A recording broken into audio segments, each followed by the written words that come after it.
अमृत के धार के हो कितनों पिलाई हो माई बिना। अमृत के धार के हो कितनों पिलाई हो माई बिना। ऐसे करे जहाजू रहिए भाई को माई बिना। ऐसे करे जहाजू रहिए भाई को माई बिना। अमृत के धार के हो कितनों पिलाई को माई बिना। अमृत के धार के हो कितनों पिलाई को माई बिना। ऐसे करे जहाजू रहिए भाई को माई बिना। ऐसे करे जहाजू रहिए भाई को माई बिना।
और चले भी सिखावे मिल जाए अमृत भानु मिले सुख पूरा।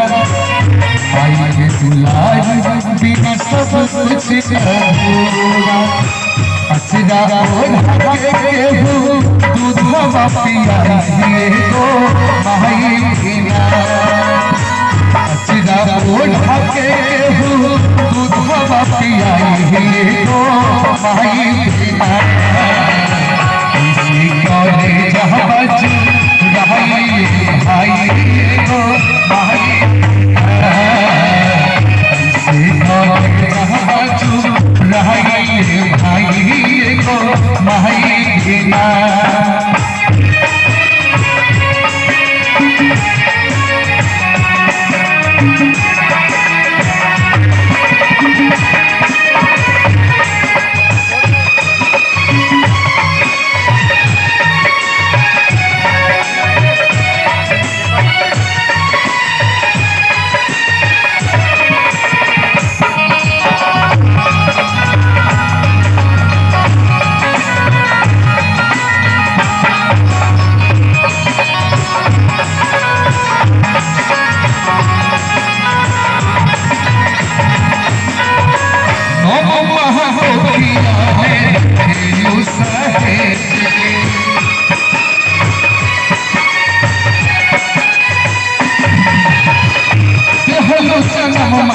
माई सारा सुख भेज के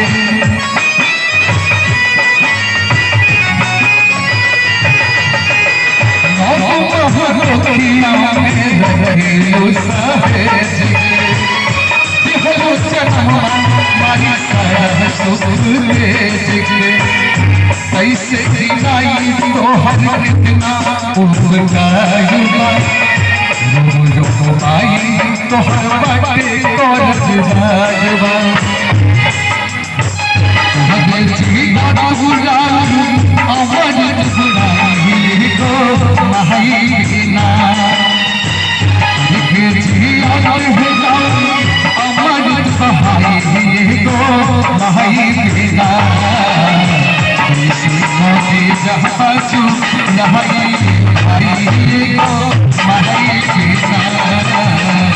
काटे जहाजू रहिए भाई को भाई